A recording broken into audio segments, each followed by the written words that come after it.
तो hello everyone, कैसे हैं आप सभी। मैं उम्मीद करता हूं आप सभी बहुत अच्छे होंगे और सुरक्षित। आज मैं बहुत ही अलग नया टॉपिक आप सभी के सामने लेकर आया हूं और बहुत ही इंटरेस्टिंग टॉपिक है कि एनीमिया कैसे होता है। मैं एनीमिया के बारे में बहुत ही अच्छे से आप सभी को बतलाऊंगा और आप सभी बहुत आसानी से मेरी बातों को समझ पाएंगे कि एनीमिया क्या होता है, एनीमिया किस कारण से होता है, एनीमिया कितनी प्रकार की है, एनीमिया में हमको क्या होता है, एनीमिया को जांच करवाने के लिए हमको कौन कौन सी टेस्ट करवाने की आवश्यकता है, उसका बचाव के लिए हम लोग क्या कर सकते हैं, उसका सिम्टम क्या होता है, उसका कॉजेज क्या होता है, उसका प्रिवेंशन के लिए क्या करना पड़ता है। ये सारी पूरे फुल डिटेल में हम लोग इस वीडियो के माध्यम से देखेंगे। तो आप लोग बने रहिए अंतिम तक। अगर आप लोग नए हैं, पहली बार मेरे चैनल पर आप लोग आए हुए हैं, तो मेरे चैनल को लाइक करें, सब्सक्राइब करें और बेल आइकन दबाना नहीं भूलें। फ्रेंड्स, तो सबसे पहले मैं बात कर लेता हूं कि एनीमिया क्या होता है, एनीमिया किस प्रकार से होता है। देखिए, एनीमिया जो है वो जो रक्त है, आरबीसी और हीमोग्लोबिन, बेसिकली इसका ये डेफिनेशन हुआ कि जो एनीमिया होता है वो आरबीसी के आकृति और आकार के चेंजिंग के कारण एनीमिया होता है। और एनीमिया क्यों हो जाता है, इसका कारण ये है कि बहुत लोगों में जैसे खून की कमी होना, एनीमिया का बहुत सा कारण है। बहुत बेसिकली 3 टाइप होता है एनीमिया का, जो मैं इसी वीडियो में आगे आपको बतलाऊंगा। बेसिकली कितने टाइप के एनीमिया होते हैं, 3 टाइप के एनीमिया होते हैं। तो जो एनीमिया में होता क्या है, जैसे कब कब होता है एनीमिया, जैसे एक्सीडेंटल केस हो गया, उस समय हमारी रक्त की कमी हो जाती है, आरबीसी की कमी हो जाती है। आरबीसी जब कम होगा तो हीमोग्लोबिन भी कम होगा, तो उससे हम लोग को एनीमिया हो जाती है। दूसरा, सर्जरी के टाइम आप कहीं भी आप लोग चेहरे की सर्जरी करवाते हैं या किसी भी चीज की सर्जरी करवाते हैं, वहाँ ब्लड जो होता है, रक्त जो होता है, उसकी कमी हो जाती है और बहुत ज्यादा रक्त की कमी हो जाने के कारण एनीमिया हो जाती है, जो कि नॉर्मल एनीमिया में आती है। नॉर्मल एनीमिया के टाइप में उसको गिनती किया जाता है। तीसरा जो कारण है, प्रेगनेंसी जब होता है, म्यूटेशन जब होता है, उसके समय जो एनीमिया है, रक्त की जो कमी होती है, उससे एनीमिया हो जाता है। बेसिकली यही कारण है। उसके बाद एक और चीज है, किडनी का खराब हो जाना। बेसिकली किडनी जब खराब हो जाएगा, किडनी में एक प्रकार के हार्मोन पाया जाता है जो कि आरबीसी को बनाने में मदद करता है, फॉर्मेशन करता है आरबीसी का, जो कि बोन मैरो में जाकर किडनी उस हार्मोन को बनाता है, उत्पन्न करता है। उसके बाद वो हार्मोन हम लोग का बोन मैरो में जाता है। बोन मैरो में जाने के बाद वो ब्लड का फॉर्मेशन करता है, ब्लड को बनाता है। जब ब्लड बनेगा ही नहीं तो ब्लड की अपरूपी कमी आ जाएगी। जब कमी आ जाएगी तो हम लोग को एनीमिया हो जाएगा। तो बेसिकली 3 टाइप से एनीमिया होते हैं और आप सभी को मैंने बतलाया कि इन कारणों से एनीमिया होते हैं। तो आगे मैं बतला देना चाहता हूं आप सभी को इस वीडियो के माध्यम से कि बने रहिए अंतिम तक, बिना स्किप किए हुए हमारे वीडियो को अंतिम तक देखिए। मैं चलता हूं पहला प्रकार का जो एनीमिया है, फर्स्ट जो प्रकार का है, टाइप्स का है, उसके बारे में हम डिस्कशन करते हैं। तो चलिए, तो वहीं दोस्तों मैं बात कर लेता हूं। जो पहला टाइप का जो एनीमिया होता है उसको हम लोग कहते हैं नर्मोक्रेटिक्स।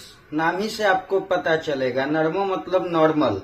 इसमें जो हमारी रक्त होती है, जो हमारी ब्लड होती है, उसकी जो स्थिति होती है, उसका जो आकृति होता है, उसमें कोई भी बदलाव नहीं आता है, उसमें कोई चेंजेस नहीं आता है। ब्लड की आकृति में, उसका रूपरेखा में कोई चेंजेस नहीं होता है। बस यही होता है उसमें नॉर्मल में कि ब्लड की आरबीसी की जो संख्या होती है वो कम हो जाती है, घट जाती है।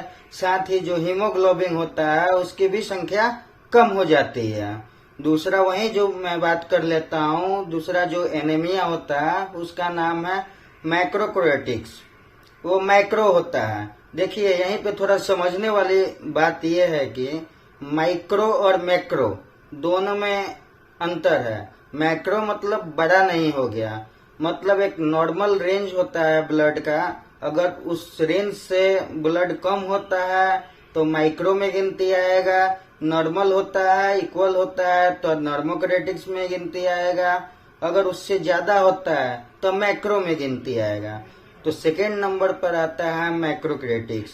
इसमें क्या होता है, जो शेप होता है ब्लड का, आरबीसी का जो शेप होता है वो शेप में बदलाव आता है, चेंजेस आता है, उसके आकृति में, आरबीसी के आकृति में बदलाव आता है और वो शेप बड़ा हो जाता है और उसका संख्या भी कम हो जाती है इसमें, साथ ही हीमोग्लोबिन की भी संख्या कम हो जाती है इसमें।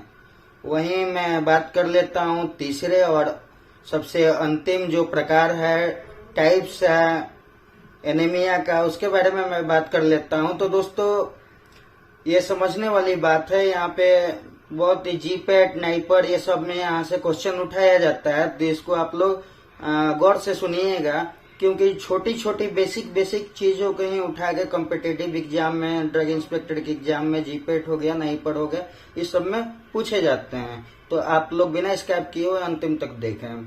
जो तीसरा और सबसे अंतिम प्रकार के जो एनीमिया है उसका नाम है माइक्रोक्रेटिक्स।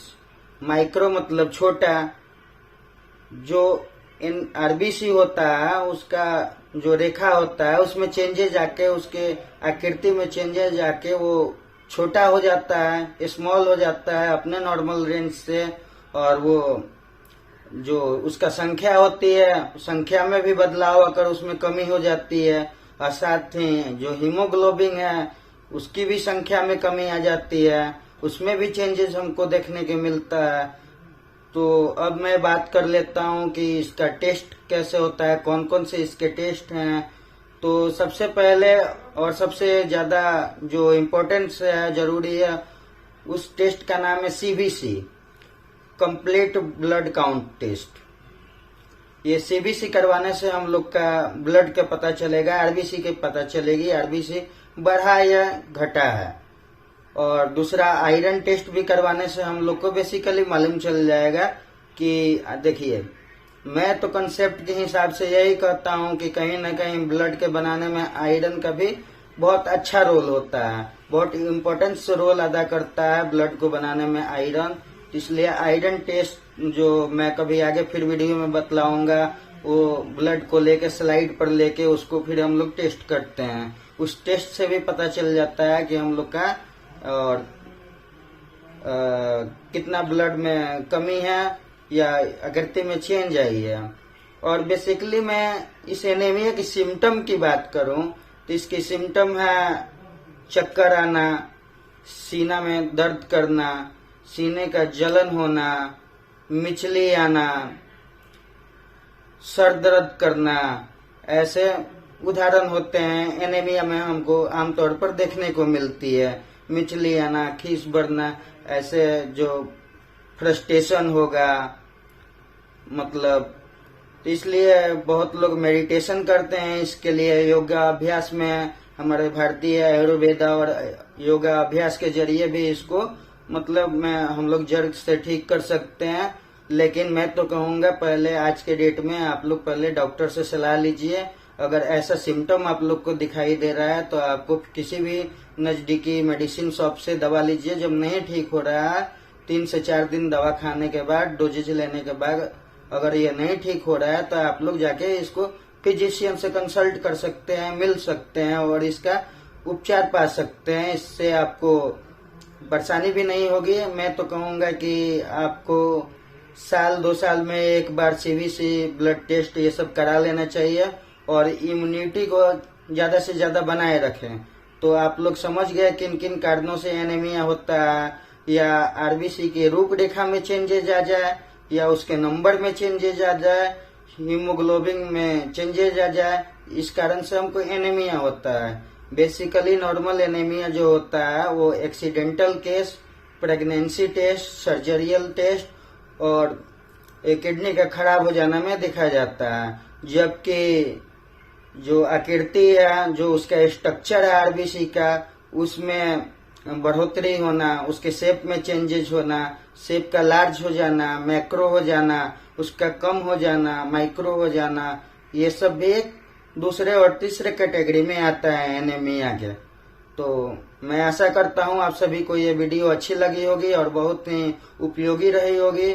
इसलिए मैं आशा करता हूँ आप सभी हमारे चैनल को लाइक करें, सब्सक्राइब करें और आगे भी महत्वपूर्ण वीडियो पाने के लिए बहुत सारी वीडियो हमारे यूट्यूब चैनल पर डली हुई है। अगर अभी तक आप हमारे चैनल को विजिट नहीं किए हैं तो जाकर विजिट करें, मैं लिंक डिस्क्रिप्शन में दे देता हूँ आपको।